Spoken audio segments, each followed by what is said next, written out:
Slot out. Kalau korang nak tengok Liverpool kalah, follow lah Bro Time. Kalah, kalah, kalah, kalah. Dengan kekalahan menentang Brentford 3-2 pagi Ahad, Liverpool dah kalah 4 kali berturut-turut di dalam Premier League. Dan aku berani cakap lah, lupakan sajalah hasrat kita nak defend the title this season. Focus on the team. Fun fact, korang tahu tak Keith Andrews ni ex set piece coach Brentford. Kita kalah dengan dia kot. Kita patut hire Mamat ni lah. Yes, kita ada beberapa punca kenapa tim kita tak main bagus. Ada yang cakap salah tak main macam last season dan season lepas. Ada yang juga cakap pasal kita tak start Chiesa. Ada yang cakap tactical slot salah. Aku tak cakap semua yang di atas tu bukan punca-punca dia. Tapi aku cuma nak highlight satu benda yang paling penting.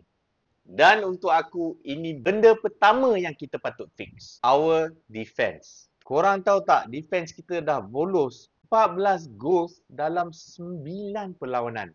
It's not even a quarter of the season. Kita dah bolos sama goals dengan Fulham yang nombor 17 dalam Liga dan Leeds United nombor 15 dalam Liga. Yang dua-dua pun kita belum main lagi. Dan tidak lupa kita bolos sama juga dengan Brentford. Dan akhir sekali sama juga dengan jiran kita, Manchester United. Yang dua-dua ni, Brentford dengan United, kita kalah. By the way, itu cuma dalam Premier League je. Kalau ikutkan keseluruhan competition, campur Champions League dengan Carabao Cup sekali, kita dah bolos 19 goals. Banyak tu.